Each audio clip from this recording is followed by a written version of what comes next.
కంచి కామకోటి పీఠం వారి Shri Chandrasekhara Saraswati మహావిశ్వవిద్యాలయం inter marks ఆధారంగా స్కాలర్షిప్స్ తో కూడిన అడ్మిషన్లు.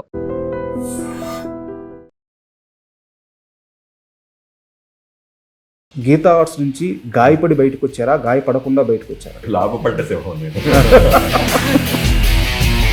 నిర్మాత అవ్వాలని వచ్చానా, లేకుంటే రైటర్గా ఏమన్నా అవ్వాలని వచ్చారా?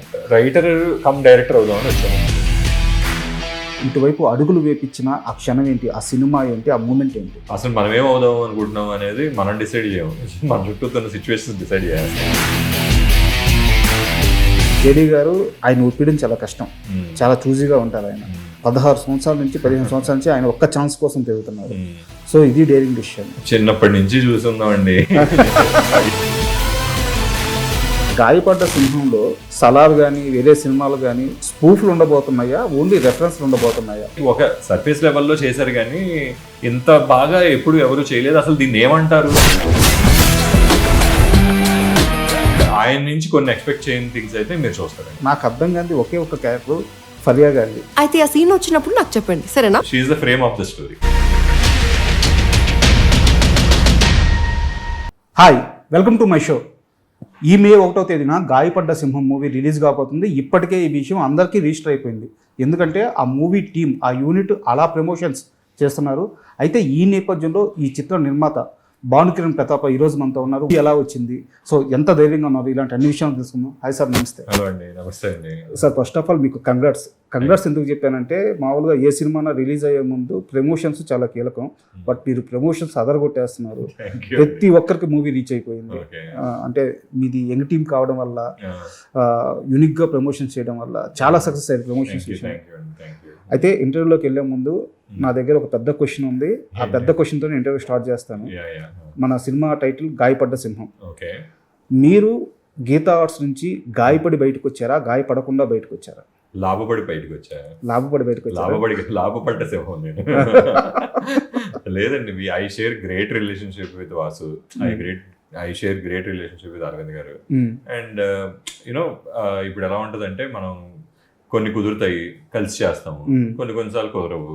మనం ఏంటంటే ఇండివిజువల్గా కూడా ప్రూవ్ చేసుకున్నాం అనుకోండి, ఇంకొన్ని సినిమాలు మనం ఇంకొంచెం కాన్ఫిడెంట్గా చేయొచ్చు అనేది ఒక ఐడియా అనమాట. ఎప్పటికైనా సరే లైక్ యూనో ఒక ఇండివిజువాలిటీ కూడా ఉండాలి, అట్ ద సేమ్ టైం ఒక ఇన్స్పిరేషన్ కూడా ఉండాలి. నాకు ఎప్పుడు కూడా వాళ్ళు ఇన్స్పిరేషన్ అండి, లైక్ వాసు అండ్ అరవింద్ గారు నాకు గ్రేట్ ఇన్స్పిరేషన్. అండ్ ఫ్యూచర్లో లైక్ యూనో ఒక మంచి ప్రాజెక్ట్ ఏదైనా కుదిరింది అనుకోండి, వాళ్ళకి స్కోప్ ఉంది అనుకోండి, హ్యాపీగా డెఫినెట్గా తీసుకెళ్ళి నేను పిచ్ చేస్తాను. ఇంకో ప్రాజెక్ట్ చేసే ఛాన్సెస్ కూడా ఉన్నాయండి. సో ఇప్పుడు అయితే యాక్చువల్గా మీరు ఇండస్ట్రీకి రావడం నిర్మాత అవ్వాలని వచ్చానా, లేకుంటే రైటర్గా ఏమన్నా అవ్వాలని వచ్చారా? రైటర్ కమ్ డైరెక్టర్ అవుదామని వచ్చానండి నేను. ఓకే. ఫస్ట్లో చెప్పే వాసుకి ఏమవుదాం అనుకుంటున్నాను అని అడిగాడు, సేమ్ మీరు అడిగిన క్వశ్చనే. రైటర్ అవుదాం అనుకుంటున్నాను అని అంటే, నీకు కొంచెం మేనేజ్మెంట్ ఎక్స్పీరియన్స్ ఉంది, వేరియస్ బిజినెస్లు అవన్నీ హ్యాండిల్ చేసి ఉన్నావు కదా, కార్పొరేట్లో కూడా ఉన్నావు కదా, ప్రొడ్యూసర్ కింద ఉంటే ఇంకొంచెం బెటర్ ఆపర్చునిటీస్ ఉంటాయి అని అన్నాడు. అండ్ నా దగ్గర ఉన్న యాసెట్ ఏంటంటే నా బ్రెయిన్, నా దగ్గర ఉన్న కథలు, నా దగ్గర ఉన్న రైటింగ్ టీమ్. సో ఆ పర్టికులర్ యాసెట్ సరిపోద్ది అన్నాడు వాసు. అది దట్ ఈస్ ఇనఫ్. అండ్ మన దగ్గర కథ ఉండి ప్రాపర్ ప్రాజెక్ట్కి డెలివర్ చేయగలిగే కథ ఉంది అని అంటే ఆటోమేటిక్గా డబ్బులు అనేవి వచ్చేస్తాయి, అది పెద్ద మ్యాటర్ కాదు అని చెప్పి నన్ను ఎడ్యుకేట్ చేశాడు వాసు. అక్కడి నుంచి ఇంకా అలాగా ఒకటి చేసుకుంటూ వస్తున్నాను. బట్ రైటర్ అన్నారు కాబట్టి నేను ఈ ప్రశ్న అడుగుతున్నాను. సెన్సిబిలిటీస్ చాలా ఎక్కువ ఉంటాయి సినిమా మీద. ఖచ్చితంగా ఏదో ఒక పాయింట్ ఆఫ్ టైంలో మీకు ఒక లవ్ కానీ ఒక ఇన్స్పిరేషన్ కానీ కలిగి ఉండొచ్చు. సో మిమ్మల్ని ఇటువైపు అడుగులు వేపించిన ఆ క్షణం ఏంటి, ఆ సినిమా ఏంటి, ఆ మూమెంట్ ఏంటి? చిన్నప్పటి నుంచి ఉండేదండి ఇది. డెఫినెట్గా నేను అంటే ఎక్కడో మనం ఒక ప్రెషర్లో, పేరెంటల్ ప్రెషర్ అవ్వచ్చు, పియర్ ప్రెషర్ అవ్వచ్చు, బయటికి చెప్పుకోలేమండి. మనకున్నా కూడా అసలు మనం ఏమవుదాం అనుకుంటున్నాం అనేది మనం డిసైడ్ చేయము, మన చుట్టూ ఉన్న సిచ్యువేషన్స్ డిసైడ్ చేస్తాయి.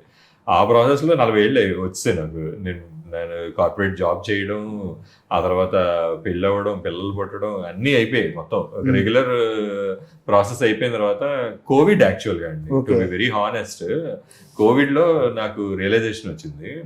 కోవిడ్ ముందు కూడా నేను కథలు వింటూ ఉండేవాడిని. కోవిడ్ ముందే మేము మిడిల్ క్లాస్ మెలడీస్ మేము చెయ్యాలి యాక్చువల్గా ఫస్ట్ ప్రాజెక్ట్. మా ఫస్ట్ ప్రాజెక్ట్ అవ్వాలి అది. బట్ అన్ఫార్చునేట్లీ మేము అది కొన్ని రీజన్స్ వల్ల చేయలేకపోయాము. ఆ తర్వాత ఆ ప్రాజెక్ట్ వదిలేసుకున్నాము. ఆ తర్వాత అలాగే కోవిడ్ టైంలో సీరియస్గా, అంటే అప్పటికి నేను ఇంకా జాబ్ కంటిన్యూ చేస్తూ మల్టిపుల్ థింగ్స్ని హ్యాండిల్ చేస్తూ ఉండేవాడిని. ఒక మూమెంట్ వచ్చింది, let's like focus only on one thing అని చెప్పి, అది కోవిడ్ అండి. Covid is realization point for me. Okay, but రైటర్గా కావాలనుకుని, డైరెక్టర్గా కావాలనుకుని ఇండస్ట్రీలోకి వచ్చిన తర్వాత, ప్రొడ్యూసర్గా మారిన తర్వాత, అంటే మీరు మనీ ఎలా అయినా పుల్ చేయొచ్చు, బట్ దానికి రెస్పాన్సిబిలిటీ మాత్రం మీరే అవుతారు కదా ఫైనల్గా. సో అది రిస్కీ జాబ్ అనిపించలేదా? కథ మీద ఉన్న కాన్ఫిడెన్స్ తోటి ఇప్పుడు అనిపించలేదు. రెండోది, నా జర్నీ చూస్తే మీరు, నేను కథని తయారు చేసుకుని డెవలప్ చేసుకుని ఒక ఐపీ క్రియేట్ చేసుకుని కథని, ఆ ఐపీని తీసుకుని వెళ్ళి ఒక ప్రొడక్షన్ హౌస్ వాళ్ళు స్టూడియో మోడల్లో వర్క్ చేసేవాళ్ళు. వాళ్ళు వాసు ద్వారా నేను వెళ్ళి అరవింద్ గారికి వాళ్ళకి పిచ్ చేసినప్పుడు, మనీ అనే ఒక ఫైనాన్షియల్ రిస్క్ ఏదైతే ఉందో అదంతా వాళ్లే పెట్టుకున్నారండి. నా దగ్గర ఏంటంటే, నేను క్రియేటివిటీ అండ్ క్రెడిబిలిటీ, ఈ రెండు నా రిస్క్లు.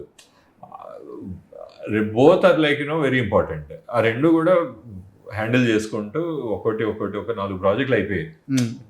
చూస్తూనే 4 ప్రాజెక్టులు అయిపోయాయి 2 ఏళ్ళలో 3 ఏళ్ళలో. సో ఒక ఎక్స్పీరియన్స్ గెయిన్ చేసాము. ప్రాజెక్ట్ని ఎలా హ్యాండిల్ చేయాలో తెలిసింది. ఎప్పుడైనా సరే మనకి ఏమీ తెలియకుండా డైరెక్ట్గా వచ్చి దూకేసాం అనుకోండి, స్విమ్మింగ్ తెలియకుండా నీళ్ళలో దూకితే మునిగిపోతాం. కొంత ఏంటంటే మనం లైఫ్ గార్డ్, నాకు లైఫ్ గార్డ్ ఎవరో కాదు, వాసు అనమాట. లైక్ ఆ లైఫ్ గార్డ్తో నేర్చుకుని ఇప్పుడు వచ్చాం కాబట్టి ఇప్పుడు ఫైనాన్షియల్గా రిస్క్ తీసుకునే పొజిషన్లో ఉన్నాం. ఎందుకు అని అంటే we know a bit about our craft. అయితే మీ బ్యాక్గ్రౌండ్ చెప్పండి. మీకు అంటే నాకు చూస్తుంటే నేను ఎందుకు అడుగుతున్నాను అనిపిస్తుంది, చెప్తాను. బాగా మొండితనం, ధైర్యం ఎక్కువలాగా ఉంది. సో అసలు మీ బ్యాక్గ్రౌండ్ ఏంటి? వెరీ మిడిల్ క్లాస్ బ్యాక్గ్రౌండ్ అండి. Father government job and native Bhimavaram. మదర్ది, ఫాదర్ కూడా అక్కడే కోస్టల్ సైడ్ పనిచేశారు, ఓఎన్జీసీలో చేసేవాళ్ళు. అండ్ రెగ్యులర్ పోస్ట్ గ్రాడ్యుయేషన్ చేసాము, కార్పొరేట్స్లో వర్క్ చేసాము. రెగ్యులర్ మిడిల్ క్లాస్ నుంచి అప్పర్ మిడిల్ క్లాస్ సెటప్ అంతే. అంటే ఏమీ లేదు. ఎందుకు అడిగాను మొండితనం, ధైర్యం అని ఎందుకు అడిగానంటే, ఇప్పుడు గాయపడ్డ సినిమా విషయానికి వస్తే జేడీ గారు, ఆయన ఒప్పించడం చాలా కష్టం, చాలా చూజీగా ఉంటారు ఆయన. అది పక్కన పెడితే డైరెక్టర్ 16 సంవత్సరాల నుంచి 15 సంవత్సరాల నుంచి ఆయన ఒక్క ఛాన్స్ కోసం తిరుగుతున్నారు. సో ఇది డేరింగ్ డిసిషన్. అండ్ ఇంకోటి, నేనంటే ఇలా అనొచ్చోలేదో నాకు తెలియదు కానీ, తరుణ్ భాస్కర్ గారిని చాలా మంది యాక్సెప్ట్ చేశారు హీరోగా. వారి యాక్టింగ్ అంటే చాలా యూనిక్, ఇష్టం. బట్ కమర్షియల్గా లాస్ట్ ఎక్స్పీరియన్స్లో అంత గుడ్గా లేవు. సో అండ్ వీటన్నిటికీ మించి సబ్జెక్టు చాలా యూనిక్ పాయింట్, ఇప్పుడు దాకా టచ్ పాయింట్. సో ఇంత యూనిక్నెస్తో, ఇంత న్యూ పాయింట్స్తో మీరు ఇన్వెస్ట్ చేసి దిగుతున్నప్పుడు ఒక మొండిధైర్యం అయితే కావాలి కదా. చిన్నప్పటి నుంచి చూస్తున్నామండి, పడి ఉన్నాము. అంటే అలా మొండితనం ఉండడం వల్లే అట్లీస్ట్ ఇలా వచ్చి నేను మీతో కూర్చొని మాట్లాడగలుగుతున్నాను అనేది నాకున్న స్ట్రాంగ్ గట్ ఫీల్. అండ్ మనం మొండిగా ఉన్నాము అని అంటే, అది మొండితనం ఈజ్ నథింగ్ బట్ మేనిఫెస్టేషన్ నా దృష్టిలో. ఆ మేనిఫెస్టేషన్ ఆటోమేటిక్ గా టర్న్ అవుట్ అవుతుంది. అయినప్పుడు ఏంటంటే లైక్ మైండెడ్ పీపుల్ అందరు కలుస్తారు. ఇప్పుడు జేడీ గారు ఆయన విపరీతమైన, మీరు అన్నట్టు ఆయన స్కూల్ కదా. సో కానీ మేము ఇద్దరం మాట్లాడుకుంటుంటే ప్రేమించుకుంటున్నట్టు ఉంటది.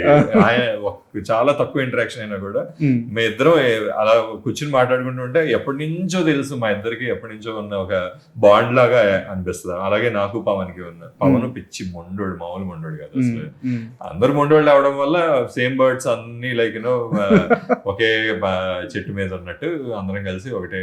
మా కళ్యాణ్ మొండోడే, అందరం కష్టపడి ఈ స్టేజ్కి వచ్చిన వాళ్ళు. బట్ నాకు ఒక మూమెంట్ చెప్పండి. అంటే నేను ఇంతకు ముందర క్వశ్చన్, ఒక దర్శకుడు 15 ఏళ్ళ నుంచి ట్రై చేస్తున్నప్పుడు, 16 ఏళ్ళ నుంచి ట్రై చేస్తున్నప్పుడు ఒక మీటింగ్ మీతో జరిగింది. సో ఏం అబ్జర్వ్ చేశారు తనలో, ఏం అబ్జర్వ్ చేసి ఈ డిసిషన్ తీసుకున్నారు? నేను ఇతన్ని డెబ్యూట్ చేయించబోతున్నాను. ఆ డిసిషన్ రావడానికి ఎంత టైం పట్టింది, ఏం అబ్జర్వ్ చేశారు? అంటే to be very honest, Kashyap 16 ఏళ్ళు వెయిట్ చేశాడు అన్న విషయం నాకు తెలియదు అసలు. మనోడిని ఓకే చేసినప్పుడు యాక్చువల్గా నాకు పవన్ ఫస్ట్ కథ చెప్పాడండి. అప్పుడే నాకు అసలు ఈ సినిమా ఎట్టి పరిస్థితుల్లో మనమే చెయ్యాలి, ఎలాగోలా చెయ్యాలి, డబ్బులు ఎక్కడో ఒకటి నుంచి తీసుకొచ్చిన చేయాలనే మొండితనం అయితే వచ్చింది. లక్కీగా నాతో పాటు నా ఫ్రెండ్ కళ్యాణ్ జాయిన్ అయ్యాడు. మేమిద్దరం కలిసి సప్తాస్వం స్టార్ట్ చేసాం అనమాట. ఈ project was supposed to be the first film in సప్తాస్వం. అయితే కశ్యప్ లో నచ్చింది ఏంటంటే విట్. తను విపరీతమైన వెటకారం ఒక క్యారెక్టర్ లో ఉంది తనకి. అది ఖచ్చితంగా స్క్రిప్ట్ వస్తుంది అనే నమ్మకంతో తనకు ఒక వెర్షన్ రాయమని చెప్పాము. తను వచ్చాడు, రాశాడు, చెప్పాడు. 100% నేను ఏదైతే ఎక్స్పెక్ట్ చేశానో అది ఉందండి ఆన్ పేపర్. ఓకే, నమ్మేశారు ఇంకంతే. అయితే సినిమాకి సంబంధించిన ఇంకో ప్రశ్న, యాక్చువల్గా ఈరోజు ఉదయం నుంచి చాలా వైరల్ అవుతుంది. గాయపడ్డ సింహంలో సలార్ కానీ వేరే సినిమాలు కానీ స్పూఫ్లు ఉండబోతున్నాయా, ఓన్లీ రెఫరెన్స్లు ఉండబోతున్నాయా? అంటే ఒకటండి, ఇది మంచి క్వశ్చన్.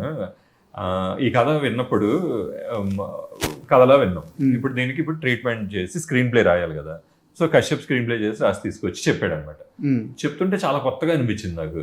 కథ చెప్పే విధానంలో అతను వేరియస్ ఫిలిం రెఫరెన్సెస్ ని పెట్టుకుంటూ కథని ముందుకు నడిపిస్తున్నాడు అనమాట. నెరేటివ్ టూల్ కింద వాడుకున్నాడు ఫిలిం రెఫరెన్సెస్ ని.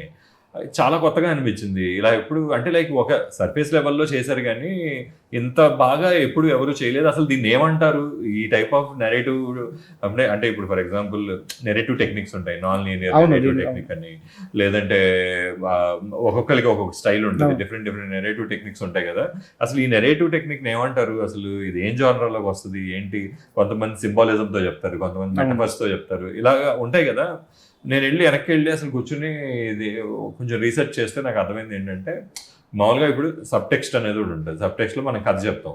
రైటింగ్లో బ్యాక్ డ్రాప్లో ఏంటంటే ఇండైరెక్ట్గా కథ చెప్పే ఎలిమెంట్స్ని వాడతాం అనమాట. దాన్ని సబ్ టెక్స్ట్ అంటారు. ఇది ఇంటర్టెక్చువాలిటీ అని అంటారు దీన్ని. ఇది హాలీవుడ్లో చాలా ఒక యూజ్డ్ టెక్నిక్ అనమాట కథను చెప్పే విధానంలో. ఇప్పుడు మన ఫర్ ఎగ్జాంపుల్ పల్ప్ ఫిక్షన్ ఉంది. ఆ టైంలో one of the greatest director ఆయన, అండ్ ఆ టైంలో ఉన్న ఆల్ పాప్ కల్చర్ రిఫరెన్సెస్ అన్నిటినీ ఆ సినిమాలో వాడాడు ఆయన. మనకి తెలియవు అవి, కానీ ఆ టైంలో అక్కడ అవి చాలా ఫేమస్ పాప్ కల్చర్ రిఫరెన్సెస్ అవి అన్ని వాడి దాన్ని కథ కిందే చెప్పారు. ఎక్కడ కూడా స్పూఫ్ చేయలేదు. ఆయనకి ఇష్టం అవన్నీ. అప్పుడు ఆ టైంలో జరుగుతున్న రెఫరెన్సెస్ వాటన్నిటిని సెలబ్రేట్ చేద్దామని ఆయన సినిమా కథలో పెట్టుకున్నాడు అనమాట. అప్పుడు నాకు అనిపించింది కశ్యప్ కూడా అదే కదా ట్రై చేస్తుంది. దీన్ని మనం స్పూఫ్ అని అనలేము, దీన్ని స్పూఫ్ కింద చూడకూడదు దీన్ని. అండ్ ఇది ఏంటంటే ఒక కొత్త రకమైన నెరేటివ్ టెక్నిక్. అంతకుముందు వచ్చిందా అంటే నాకు తెలిసినంత అయితే ఇంత బాగా అయితే రాలేదండి. వాడి స్పూఫ్ కామెడీ ప్యారడీస్ చేసి ఉండొచ్చు, కానీ మన ఇండియన్ ఫిల్మ్స్ లో ఒక ఫిలిమ్స్ ని సెలబ్రేట్ చేసుకుంటూ ఫిలిం రిఫరెన్సెస్ ని పెట్టి ఆ ఫిలిం రిఫరెన్సెస్ తోటి కథని ముందుకు నడిపించడం అనేది it's a very new technique అండి. యాక్చువల్గా నేను సినిమా టీజర్ కానీ ట్రైలర్ కానీ మొత్తం కంటెంట్ ప్రమోషన్ కానీ చూస్తున్నప్పుడు నాకు చాలా ఎగ్జైట్మెంట్గా అనిపించింది పర్సనల్. ఎందుకంటే అంటే నేను కరెక్టో కాదో నాకు తెలియదు, ఎందుకంటే నేను గాయపడ్డ సినిమా ఇంకా చూడలేదు కాబట్టి. మన అజిత్ గారిది గుడ్ బ్యాడ్ అగ్లీ అనే ఒక మూవీ వచ్చింది. సో ఆ మూవీ అజిత్ గారి ఫ్యాన్స్ కి పండగ అనమాట. ఎందుకంటే ఆయన పాత సినిమా రెఫరెన్స్ అన్నీ ఉంటాయి, బట్ ఈ సినిమా స్టోరీ టెల్లింగ్ అనేది ఎక్కడ డిస్టర్బెన్స్ అవ్వదు. అంతే. సో నేను ఆ నెరేటివ్ అనుకుంటున్నాను. Correct, exactly that's what we tried. Okay, we were celebrating all our favourite films. ఇప్పుడు కరెక్ట్ డైరెక్టర్ కింద తను కొన్ని సెలబ్రేట్ చేసుకున్నాడు, ప్రొడ్యూసర్స్ కింద మేము కొన్ని లైక్ యూనో ఇక్కడ మేబీ ఇది కూడా సెట్ అవుద్దేమో ట్రై చేద్దాము అని చెప్పి అలా మేము ఏమీ ఇరికించలేదు. ఆర్గానిక్ గా అన్ని అలా సెట్ అయ్యాయి. అవన్నీ కూడా నెరేటివ్ ని ముందుకు తీసుకెళ్తాయి, అవన్నీ కూడా కథని ముందుకు తీసుకెళ్ళేవి. బట్ ఇదే కరెక్ట్ నిజమైతే చక్రి గారి జేడి చక్రవర్తి గారి ఫ్యాన్స్ కి పెద్ద పండుగ అని చెప్పుకోవచ్చు. ఎందుకంటే ఈ తరానికి తెలుసో తెలీదో మేబీ చెప్పలేము, కానీ ముందు తరం వాళ్ళకైతే ఆయన సత్య సినిమా కానీ చూస్తే అంటే ఇండియన్ ఫిల్మ్ హిస్టరీలో ఎప్పుడు కూడా ఒక గోల్డెన్ హిస్టరీ అన్నమాట. అది ఇండియన్ ఫిల్మ్ వరల్డ్ ఫిల్మ్లోనే one of the best films కింద వస్తుంది. సో ఆయన చేసిన సినిమాలు అంటే ఆయన మామూలుగా ఇక్కడ రీజనల్ గా కొట్టిన హిట్స్ కూడా మామూలు హిట్స్ కదనమాట. అవన్నీ రీకాల్ అవుతున్నప్పుడు స్క్రీన్ మీద చూస్తుంటే రీకాల్ అవుతూ ఉంటే ఖచ్చితంగా ఆ క్యారెక్టర్ ఆడియన్స్ రిలేట్ చేసుకుంటారు. అదే గారిని అయితే కొత్తగా ప్రెజెంట్ చేసామండి, no doubt about it. And never seen Avatar అయింది. అండ్ ఆయన నుంచి కొన్ని ఎక్స్పెక్ట్ చేయని థింగ్స్ అయితే మీరు చూస్తారండి, నో డౌట్. అసలు సర్ప్రైజ్ అవుతారు, అప్రిషియేట్ చేస్తారు. అండ్ ఇంకో సీరియస్ క్వశ్చన్ కూడా ఉంది నా దగ్గర, ఇది నా డౌట్. యాక్చువల్గా ఈ సినిమా స్టోరీ నెరేట్ చేసినప్పుడు, అంటే అప్పుడు నెరేషన్ చేయలేదు, చేయడానికి వెళ్ళినప్పుడు తరుణ్ భాస్కర్ గారు ఈ మూవీ చేయను అని చెప్పారంట. రీజన్ ఏంటి? నిజమే అండి, ఆయనకి అసలు ఆయన డైరెక్ట్ చేసుకుందాం అని, ఓకే, ఈ ప్రెషర్ తట్టుకోలేక ఆయన నేను డైరెక్ట్ ఆయనకి ఆయన ప్రయారిటీలో డైరెక్షన్ ఉంది. అండ్ అది ఇయన్నియా లేదంటే ఇంకో సినిమా కూడా ఏదో ఆయన కంటెంప్లేట్ చేస్తున్నాడు ఆ టైంకి, ఒక యాక్షన్ ఫిల్మ్ చేద్దాం అనుకున్నాడు ఆయన. అండ్ మేము డిస్కస్ చేసుకుంటూ ఉండేవాళ్ళం దాని గురించి కూడా. But when we asked him to direct this, act in this film, ఆయన నాకు డైరెక్షన్ నా ప్రయారిటీ అండి, ఇప్పుడు అసలు యాక్టింగ్ నా వల్ల కాదండి, నేను పెట్టుకోనండి అని అన్నాడు ఆయన. సరే ఓకే, మా ఇంటెన్షన్ ఏంటంటే సరే నువ్వు చేస్తే చేసావు లేదంటే లేదు, అట్లీస్ట్ నువ్వు ఒక స్టోరీ టెల్లరు కదా, కథ అట్లీస్ట్ ఒక కథ మీద ఒపీనియన్ చెప్పు అని కూర్చోబెట్టి, సరే ఓకే కథ మీద ఒపీనియనే కదా నేను చెప్తాను నాకేమనిపించింది అని చెప్పి కూర్చుని విన్నాడు ఆయన. Half way through he said I want to do this, okay, I can't miss it, పక్కన పెడతా అవసరం అయితే అని చెప్పి అన్నాడు అనమాట. అండ్ నిన్న మీరు ప్రీ రిలీజ్ ఈవెంట్లో మాట్లాడుతూ శ్రీ విష్ణు దీంట్లో సక్సెస్, ఫెయిల్యూరు, కెరీరు ఇవన్నీ క్యాలిక్యులేషన్స్ వేసుకోకుండా ఫ్రెండ్షిప్ కోసం ఈ ప్రాజెక్ట్లో వచ్చి నటించారు అని చెప్పారు అన్నమాట. సో అంటే ఆ శ్రీ విష్ణు గారితో మీ బాండింగ్ ఏంది? ఆల్రెడీ ఒక మూవీ తీసున్నారు, సో ఎలా ఉంటుంది మీతో? ఇందులో ముఖ్యంగా మేము నలుగురం ప్లస్ ఇంకొక ఆయన పవన్, మేము నలుగురం కదా, లైక్ నేను, కళ్యాణ్, విజయ్, పవన్, నలుగురికి ఆయనతో గ్రేట్ రిలేషన్షిప్. అండ్ పవన్ ఆయన ఫస్ట్ ఫిల్మ్ డైరెక్ట్ చేశాడు, తర్వాత విజయ్ గారు ఆయన అఫైర్స్ అన్ని ఆయనే చూసుకుంటారు, వాళ్ళిద్దరు కలిసి సినిమా చేశారు. అండ్ ఇప్పుడు ఆయనతో విజయ్ ప్రొడ్యూస్డ్ మన శ్రీ విష్ణు గారి ఫిలిమ్స్ అప్పట్లో, అండ్ నీది నాది ఒకటి కదా. యా. సో అండ్ ఏంటంటే వాళ్ళకి గ్రేట్ బాండింగ్ ఉంది. నేను సింగిల్ చేశాను, నాకు ఆయనకి గ్రేట్ బాండింగ్ ఉంది. సో ఇట్ హాస్ బికమ్, అంటే ఆయన కూడా ఎలా చూసారంటే ఇది ఏదో వేరే వాళ్ళ సినిమాకి వెళ్ళి నేను చేస్తున్నాను అనుకోలే, ఆయన సొంత సినిమా అనుకుని చేస్తాడు ఆయన. అండ్ ఇప్పుడు దాకా చూసిన ప్రమోషన్ కంటెంట్ మొత్తంలో నాకు అర్థం కాని ఒకే ఒక క్యారెక్టర్ ఫరియా గారిది. ఎందుకంటే ఆమె స్టోరీ టెల్లరా, స్టోరీ లిజనరా, ఆ స్టోరీలో తను ట్రావెల్ అయ్యే ఒక క్యారెక్టరా, ఏది అర్థం కావట్లేదు. ఇంపార్టెంట్ క్యారెక్టర్ లేదు, తనకే కథ చెప్తాడు. ఓకే, అసలు ఏం జరిగింది అనేది ఫ్రేమింగ్ అంటారు కదా స్టోరీ టెల్లింగ్ లో. So she's the frame of the story. But అంటే మానస చౌదరి గారు ఓకే, తను యంగ్ హీరోయిన్, ఓకే సినిమాలు చేస్తున్నారు, ఓకే. బట్ ఫరియా గారి విషయానికి వస్తే తను ఆల్రెడీ సక్సెస్ కొట్టిన 100 కోట్లు కొట్టిన హీరోయిన్. సో ఇలాంటి క్యారెక్టర్కి ఆమె రెడీగా ఉంటుంది ఛాలెంజెస్కి. బట్ ఆమెను అప్రోచ్ అవ్వాలన్న థాట్ ఎవరిది? అంత పిచ్చి డేరింగ్ అంతా మేమే చేసామండి. ఇప్పుడు వెళ్ళి విష్ణు గారికి చెప్పడం, పిచ్చి డేరింగ్ అని ఒప్పుకుంటారా? అంతే, అంటే డెల్యూషనల్ అనమాట. వాళ్ళు చేస్తారా చేయరా ముందు పక్కన మీద వెళ్ళి అడుగుదాం. కథ చెప్తే కథలో మాకు ఉన్న కాన్ఫిడెన్స్, అది కథ మీద ఉన్న కాన్ఫిడెన్స్, ఆ క్యారెక్టర్ లో ఎలాగోలా పార్ట్ అవ్వాలి అనే ఫీలింగ్ తీసుకురాగలుగుతాం అండి. కథ విన్న తర్వాత వాళ్ళకి ఆ ఫీలింగ్ వచ్చింది, చేస్తారు, అంతే సింపుల్. ఆమె కూడా త్రోట్ ఉంటుంది సినిమాలో, కాకపోతే ఏంటంటే ఇది నాన్ లీనియర్ ఉంటుంది, బ్యాక్ అండ్ ఫోర్త్ ఉంటుంది కదా. సో ఆమె పార్ట్ వచ్చినప్పుడల్లా ఆమె ఉంటుంది, ఆమె ప్రెజెన్స్ ఫీల్ అవుతూనే ఉంటాం మనం కథలో. ఓకే. అండ్ యాక్చువల్గా నేను ఏ సినిమా ప్రమోషన్స్లో అయినా నేను ఇదే ప్రశ్న అడుగుతాను, మిమ్మల్ని అడుగుతున్నాను. మనం ఒక మూవీని నమ్మినప్పుడు ఆ మూవీ మొత్తం మీద ఒక సోల్ పాయింట్ ఉంటుంది, దాన్ని ప్రమోషన్స్లో చెప్పం, కంటెంట్లో రిలీజ్ చేయము, ప్రమోషన్ కంటెంట్లో రిలీజ్ చేయము, దాన్ని అలా దాచిపెట్టుంటాం. ఇప్పుడు మీరు సినిమా చూసుకున్నారు కాబట్టి అడుగుతున్నాను, మీరు అనుకున్న ఆ సోల్ పాయింట్ కరెక్ట్గా ప్రజెంట్ చేయగలిగారా? 100% ప్రజెంట్ చేయగలిగామండి. And there are lot of surprises. ఆ సర్ప్రైజెస్ అన్ని కూడా మీరు ఫీల్ అవుతారండి. ఎందుకు అడుగుతున్నానంటే ఇప్పటిదాకా జేడీ గారు లేకపోతే తరుణ్ భాస్కర్ వీళ్ళిద్దరికి సంబంధించిన క్యారెక్టర్లు ఒకే ఫ్రేమ్లో ఉండి ఆ సీన్స్ ఏవి కూడా బయటికి రానివ్వలేదు మీరు, కరెక్టా? అవునండి. సో అదేనా మీ సోల్ పాయింట్ మూవీ మొత్తం మీద? ఎస్, అదే. అంటే లైక్ చూడండి, మీరు చూస్తే తెలుస్తుంది మీకు, అంటే లైక్ ఎందుకు కలుసుకోలేదు అనేది. అండ్ ఇంకోటి విన్నాను, సింగిల్కి సంబంధించి సీక్వెల్ ఇప్పటికే జరుగుండాలి, బట్ ఏ కారణం వల్ల ఆగింది? ఇమీడియట్గా చేయాలని ఆలోచనతోనే స్టార్ట్ చేశారు అనుకున్నాను, నిజమేనా? సింగిల్ కథే అండి, కథ ఏమన్నా వస్తే డెఫినెట్ గా వీఆర్ ఓపెన్. విష్ణు గారు కూడా ఓపెన్ గానే ఉన్నారు. ఒక కథ పాయింట్ అయితే ఉంది నా దగ్గర, అది నేను విష్ణు గారితో కూడా ఒకసారి డిస్కస్ చేశాను, బాగుంది అని అన్నారు. డెవలప్ చేయాలండి, టైం ఉంటే కూర్చొని డెవలప్ చేయాలి. ఇప్పుడు ఏంటంటే మా ప్రయారిటీ గాయపడ్డ సింహం అయిపోయింది. ఒకసారి గాయపడ్డ సింహం అయిపోయిన తర్వాత ఒకసారి నేను విష్ణు గారితో ఇప్పుడు దీంట్లో కూడా సీక్వెల్ ఉంది. ఇప్పుడు దీనికి ఇది వర్కౌట్ అవుతుంది, 100% అవుతుంది. అండ్ మేము ఎంత కాన్ఫిడెంట్ గా వాల్యూమ్ 1.5 అని వేసాము, దీనికి వాల్యూమ్ 2 ఉంది. అది end of the film reveal చేస్తున్నాం. అండ్ అందులో అగైన్ లైక్ యూనో దాని మీద ఎఫర్ట్స్ పెట్టాలి. టైం అది కుదిరితే డెఫినెట్ గా అది సింగిల్ కి ఎక్స్టెన్షన్ ఏంటనేది డెఫినెట్ గా ఒకసారి డిస్కస్ చేస్తామండి. అది విష్ణు గారితో. మనకు ఒక ఇంపార్టెంట్ క్వశ్చన్, యాక్చువల్గా స్క్రిప్ట్ మీద అవగాహన ఉన్న నిర్మాత మీరు, ఇది చాలా యూనిక్ క్వాలిటీ, చాలా ఇంపార్టెంట్ క్వాలిటీ నిర్మాతకి. అయితే ఒక అప్కమింగ్ డైరెక్టర్స్ లేదా కొత్త కుర్రాళ్ళు, మంచి కథలు ఉంటాయి, ప్లాట్ఫామ్ ఉండదు, ఎలా రీచ్ అవ్వాలో తెలియదు. సో మిమ్మల్ని రీచ్ అవ్వాలంటే ప్రాసెస్ ఏంటి? ఈజీ అండి. నాకు like you know people well like email చేస్తారు నాకు, కొంతమంది డైరెక్ట్ గా నా నెంబర్ ఉంటది, వాళ్ళు వాట్సాప్ చేస్తారు నాకు, కొన్నిసార్లు ఇన్స్టాగ్రామ్ లో నాకు మెసేజ్ చేస్తారు, ఏదో రకంగా రీచ్ అవుతారు. ఐఎమ్ ఆల్వేస్ యాక్సెసిబుల్ అండి, ఇక్కడే ఉంటా, ఆఫీస్ లో ఉంటాను. సో యా వింటూ ఉంటాం. మాకు టీం కూడా ఉంది కింద, ఒక టీమ్, ఆ టీం కూడా కథలు వింటూ ఉంటుంది.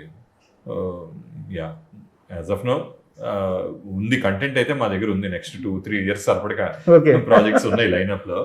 మంచి ప్రాజెక్ట్ ఏదైనా వచ్చింది అని అంటే డెఫినెట్ గా టేక్ ఇట్ అండి. అండ్ ప్రతి మేకర్ కూడా ఒక గోల్ అనేది ఒకటి ఉంటుంది, ఇలాంటి సినిమా తీయాలి, ఇలాంటి స్పాన్ లో తీయాలి, ఇలాంటి స్టార్ తో తీయాలి అని చెప్పేసి. మీకున్న గోల్ ఏంటి ఆ విషయం? నా గోల్ అండి డ్రీమ్ ప్రాజెక్ట్ అనుకోవచ్చు. విశ్వనాథ్ గారిని మిస్ అవుతున్నానండి నేను. అలాంటి సినిమా ఏదైనా మంచి డ్రామా చేయాలి అనేది. యాక్చువల్గా ఇంటర్వ్యూకి వచ్చినప్పుడు మీకు ఒక ఎగ్జాంపుల్ చెప్దాం అనుకున్నాను.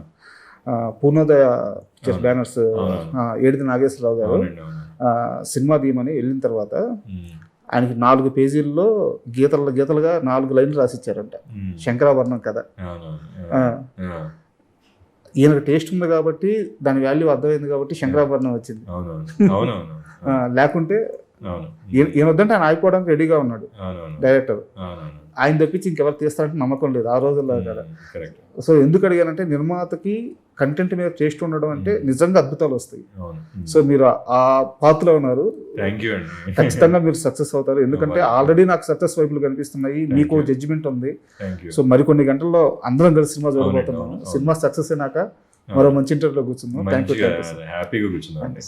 Thank you so much. And for more videos, Hi guys, this is Riddhi Kumar here. Please subscribe to iDream channel. Subscribe to iDream Media. Please subscribe to iDream. Please subscribe to iDream. Please subscribe iDream. And please subscribe to iDream. For more videos, subscribe to iDream. please like, share and subscribe to the channel. Congratulations, iDream. Subscribe to iDream. Subscribe to iDream. So subscribe to iDream Media. iDream ki iDream team andarki huge congratulations. Please subscribe iDream Media. Please subscribe to iDream. Subscribe iDream. Please subscribe to iDream. iDream అంటే నా కళల ఛానల్ను subscribe చేసుకున్న నోరు తిరుగుతలేదు, మీరైతే గంట గుర్తు కొట్టండి. For more such videos, please subscribe to iDream. Subscribe to iDream. Please subscribe to iDream. Please subscribe iDream Media. Please do subscribe to iDream. Please subscribe to iDream Media. For best entertainment and information, please subscribe iDream. And don't forget to subscribe to iDream.